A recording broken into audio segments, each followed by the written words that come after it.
Hello, smart mathematicians. Let's do question 1.1. Consider the quadratic pattern. This quadratic pattern, we're told that this pattern is quadratic, and then we need to find the value of x. So we're actually extending this pattern by one term. And we know that a quadratic pattern has a second difference which is constant. And here's a first differences which are what? Which are linear, which are a linear sequence. So this is our pattern: -9, -6, 1, 12, and x. Right, let's find the first differences.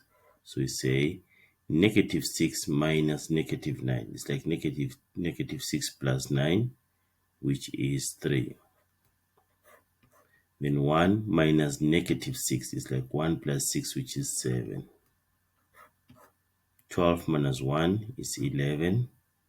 And then we need to find x here, so let's leave it for now. Then let's find the second differences. So 7 minus 3 is 4, and 11 minus 7 is 4. See that? So it means the second difference here is going to be 4. I use these numbers as they are. I'm going to use their signs for operation. Like if the sign of the number is negative, I'll be saying minus. If the sign of the number is positive, I'll be saying plus. So these numbers are positive, 11 and 4. So it's 11 plus 4. 11 plus 4, which is what? Which is 15. Okay? And then we have 12 here and 15 there. 12 plus 15 is 27. So therefore, x is equal to 27.